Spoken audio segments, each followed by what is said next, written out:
હું તો એવું જ કહી કે તમે અમારા માટે ભગવાન રૂપ સાબિત થાવ છો, કારણ કે જે કન્ડિશનમાંથી હું નીકળ્યો એ કન્ડિશન હું જ એક જ ફીલ કરું છું કે એ કન્ડિશન કેવી હતી એમ. હા બરાબર. એટલે મારા માટે તો તમે ભગવાન રૂપ જ કહેવાય છો. ભગવાન તો આપણા દ્વારકાવાળા છે. ઊંધા ગેસની અંદર મને સતત આમ છાતીમાં ભારેપણું લાગતું, પછી મગજની અંદર નકારાત્મક વિચારો આવતા ને મને એવું ફીલ થતું કે મને હાર્ટ એટેક આવશે એમ. હાર્ટ એટેક આવી જેવું એક લાગતું. જ ડર મગજની અંદર, કોઈ કામની અંદર ચેન ના પડે, ક્યાંય જવું આવવું ના ગમે, ન ઘરમાં ગમે, ન બહાર ગમે, અને સતત હું આમ અંદર ને અંદર એક દુઃખનો જ અનુભવ કરતો. બરાબર. નિદાનમાં તો સર મેં મોસ્ટ ઓફ ECG 2 વાર કરાવી લીધી, ઇકો કરાવી લીધા, પછી પેલો CNC કે એક રિપોર્ટ કે છે એ કરાવેલો છે, પણ રિપોર્ટ બધા નોર્મલ આવતા. હૃદયના બધા રિપોર્ટ કરાવી લીધા. છેલ્લે ડોક્ટરે એવું કીધું કે હવે કોઈ સાયકોલોજીને બતાવી લો, સાયકેટ્રિક ડોક્ટરને બતાવો, માનસિકના ડોક્ટરને બતાવો. તમને એવું લાગતું હતું કે તમને માનસિક રોગ થઈ ના, મને એવું લાગતું જ નતું, કારણ કે મને ફીલ થતું હતું જે વસ્તુ હતી. રોજની લગભગ 7 થી 8 ગોળી ખાતો. 7 થી 8 ગોળી રોજની ખાતા? કેટલી ઉંમર છે તમારી? મારી અત્યારે 30મું રનિંગ છે. માત્ર 30 વર્ષની ઉંમરે રોજની 7 થી 8 ગોળી વિલાયતી ખાતા. ઊંધા ગેસની સમસ્યા હોય પણ ધીમે ધીમે એનાથી બીક લાગવા માંડે, હાર્ટ એટેક આવી જશે એવું લાગે, સતત ગભરા માંડે, બેચેની લે, અને આવા બધા ઘણા યુવાનોમાં આ સમસ્યા એટલી બધી વધતી જાય છે આજકાલ કે જેના માટે લોકોમાં જાગૃતિ ખાસ જરૂરી છે કે ખરેખર આ કોઈ માનસિક રોગ નથી, પણ આયુર્વેદ પ્રમાણે ઉદાવર્ત એટલે કે ઊંધા ગેસ નામનો રોગ છે. પાચન શક્તિની સુધારવાની ચિકિત્સા કરવામાં આવે તો આ રોગ મટતો હોય છે. એનું જીવતું જાગતું ઉદાહરણ આપણી સામે વિદિતભાઈ છે કે જે પોતાની સમસ્યા કહેશે, અને આટલી નાની ઉંમરમાં જે સમસ્યા એમણે ભોગવી અને જે હેરાનગતિ એમણે અનુભવી એ બીજા કોઈ યુવાનને ફરીથી એવી હેરાનગતિ ન થાય એના માટે વિદિતભાઈ પોતાનો અનુભવ શેર કરે છે. જય શ્રી કૃષ્ણ વિદિતભાઈ. જય શ્રી કૃષ્ણ સર. વિદિતભાઈ, તમને શું સમસ્યા થતી હતી? સર, 1 વર્ષ પહેલા મને સડનલી બેચેની, ગભરામણ જેવું થવા માંડ્યું, અને છાતીમાં દુખાવો, બેકમાં દુખાવો થવા માંડ્યો, અને મગજની અંદર સતત નકારાત્મક વિચારો જ આવતા. બરાબર. અને આ સમસ્યા એકાદ વર્ષથી શરૂ થઈ? હા, 1 વર્ષથી. એના માટે તમે લગભગ અલગ અલગ કેટલા ડોક્ટરને બતાવ્યું? લગભગ અત્યાર સુધીમાં મેં તમારી હોસ્પિટલની વિઝિટ કરી એ પહેલા મેં 5 થી 6 ડોક્ટરને બતાવ્યું છે. બરાબર છે. ક્યાંથી આવો છો તમે? હું પોરબંદર ડિસ્ટ્રિક્ટના કુતિયાણા ગામથી આવું છું. તો ત્યાંથી લગભગ આ 400-450 કિલોમીટર દૂર આપણી હોસ્પિટલ છે, અને એમાં આવી ટ્રીટમેન્ટ થાય જેવી તમને જાણ કઈ રીતે થઈ? એ સર, મને ઇન્સ્ટાગ્રામ થ્રુ રીલ્સ તમારી જોઈ હતી, એના થ્રુ મને.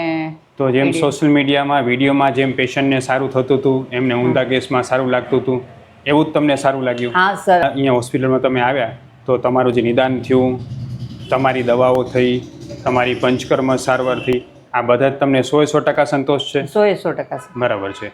હવે તમે એ કહો વિદિતભાઈ કે જે ઊંધા ગેસમાં તમને સમસ્યાઓ અનુભવાતી હતી એમાં તમને શું લાગતું એમ?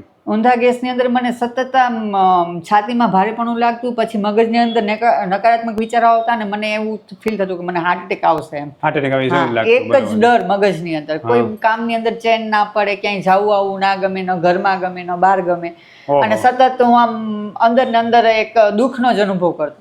બરાબર. અને જે ઉપર જ્યારે ગેસ ચડતો ત્યારે તમને જે છે એ બીજું શું શું થતું એમ? મૂંઝારો વળે, બેચેની થવા માંડે, ગભરામણ થવા માંડે, ને છાતીમાં એકદમ અસહ્ય દુખાવો થઈ જતો. ઓકે.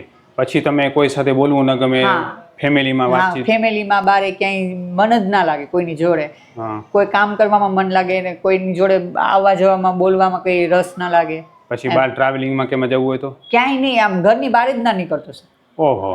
બરાબર. 2-2.5 મહિના તો મેં સતત ડિપ્રેશનનો શિકાર થયેલો છું. બરાબર. પછી જ્યારે તમે અલગ અલગ 4-5 ડોક્ટરને બતાવ્યું તો શું નિદાન કરતા ને શું કહેતા તમને? નિદાનમાં તો સર મેં મોસ્ટ ઓફ ECG 2 વાર કરાવી લીધી, ઇકો કરાવી લીધા, પછી પેલો CNC કે એક રિપોર્ટ કે છે એ કરાવેલો છે, પણ રિપોર્ટ બધા નોર્મલ આવતા. હૃદયના બધા રિપોર્ટ કરાવી લીધા. ડોક્ટરે કોલેસ્ટ્રોલનું કહેતા કે કોલેસ્ટ્રોલ આવે છે એમ બોર્ડર લાઈન પર, એ પણ. બરાબર છે.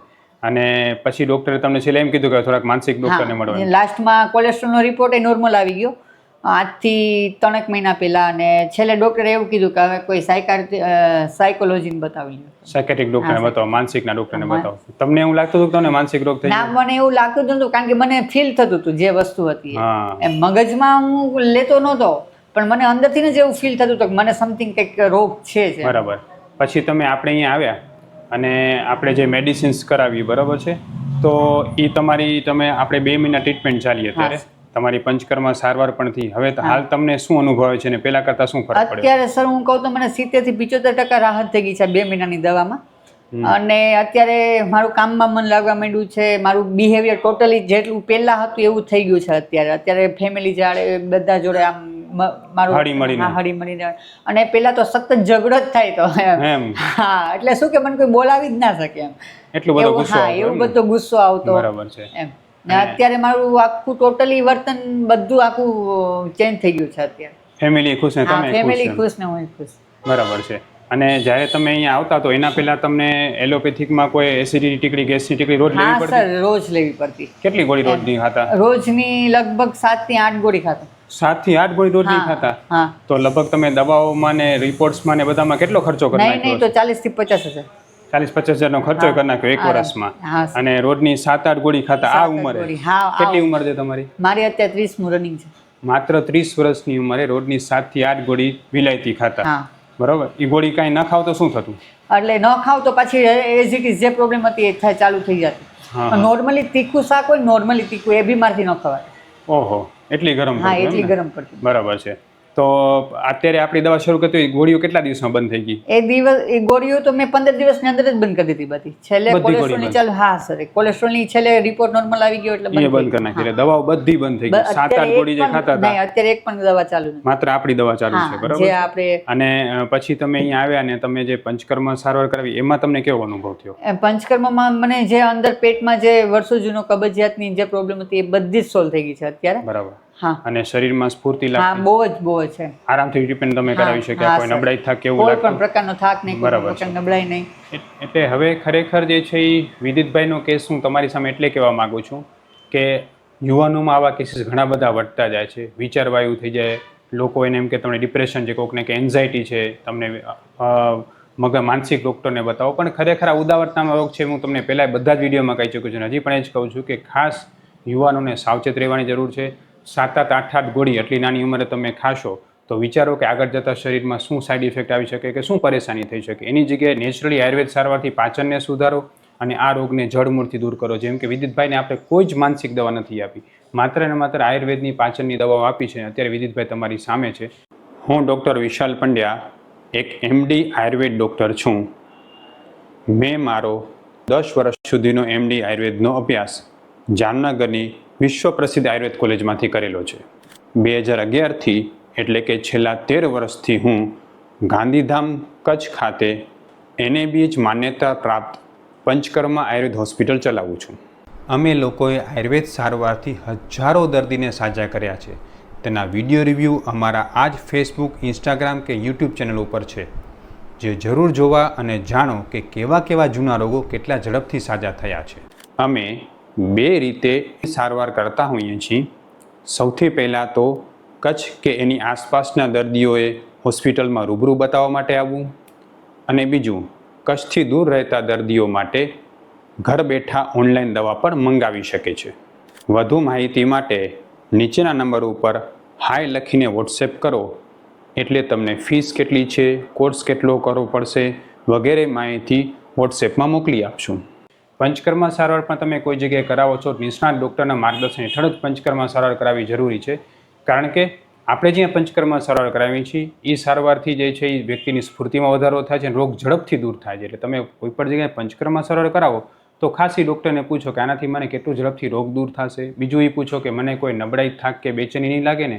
ત્રીજું એ પણ પૂછો કે કેટલી ઝડપથી શરીરમાં તાકાતને સ્ફૂર્તિ અનુભવાશે.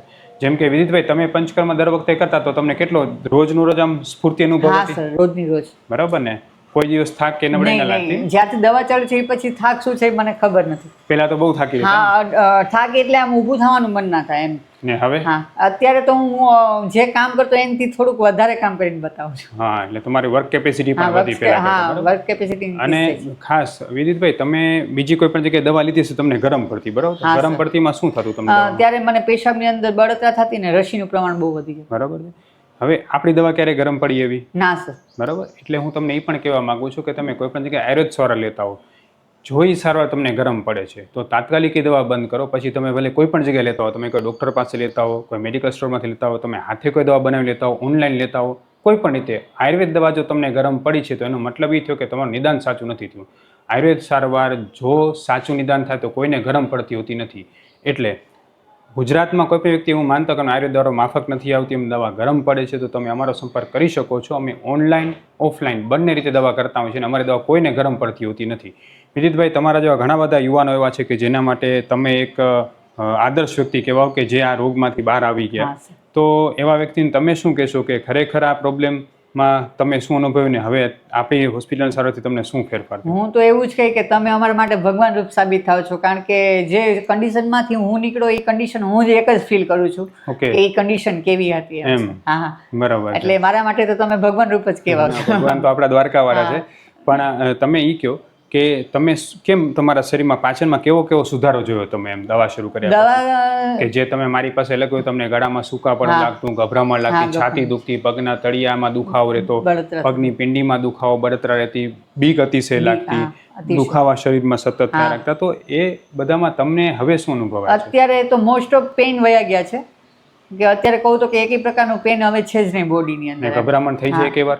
ના, 2 મહિનાની દવામાંથી ગભરામણ સ્ટાર્ટિંગમાં થઈ હતી એકાદ વીકમાં, એ પછી પાછું ક્યારેક ગભરામણ. જે તમે 7-8 ગોળી ખાતા તે બધી બંધ? બધી જ બંધ છે અત્યારે. અને હવે અત્યારે એકદમ સ્વસ્થ લાગે છે? એકદમ સ્વસ્થ. બરાબર છે. પેલા કરતા ઘણું સારું લાગે છે? હા, ઘણું સારું છે. હવે એ કહો કે તમે જે અલગ અલગ જાતની દવાઓ લેતા, તમે વિચારો કે તમે 1 વર્ષથી પરેશાન હતા, 4-5 ડોક્ટરને બતાવ્યું હશે, રિપોર્ટ કરાવ્યા, બરાબર, ઇકો કરાવ્યો, હૃદયના બધા રિપોર્ટ, ECG કરાવ્યું, સાથે સાથે તમે લગભગ 50-60 હજારનો ખર્ચો પણ કરી નાખ્યો, બરાબર છે. 7-8 ગોળી રોજની ખાવી પડતી, એમાં જેટલો ફાયદો નહોતો થયો એટલો આપણા 2 મહિનામાં દવા લાગુ પડી ગઈ. હા, 110%. બરાબર ને? એવું લાગ્યું ને કે આપણી દવા ઝડપથી કામે કરે છે ને એના કરતાં ઝડપથી રિઝલ્ટ મળ્યું છે, મને મળ્યું છે. હા, એટલે લોકો એવું માનતા હોય કે આયુર્વેદ દવા ધીમે કામ કરશે, કે આયુર્વેદ દવાની અસર નહીં આવે, તો એવું પણ નથી. નિદાન સાચું થાય અને નિષ્ણાત ડૉક્ટરના માર્ગદર્શન જો આયુર્વેદ દવા કરવામાં આવે તો એ ગરમ નથી પડતી, શ્રેષ્ઠ પરિણામ આપે છે. હવે વિદિતભાઈ, તમારો જે આ વિડીયો છે એ ઘણા બધા યુવાનો માટે પ્રેરણા બનશે, તો આપણે આ વિડીયો જે છે ફેસબુક, યુટ્યુબ, ઇન્સ્ટાગ્રામમાં મૂકી શકીએ? હા, શ્યોર. ખૂબ બધો વિદિતભાઈ, જય શ્રી કૃષ્ણ. જય શ્રી કૃષ્ણ.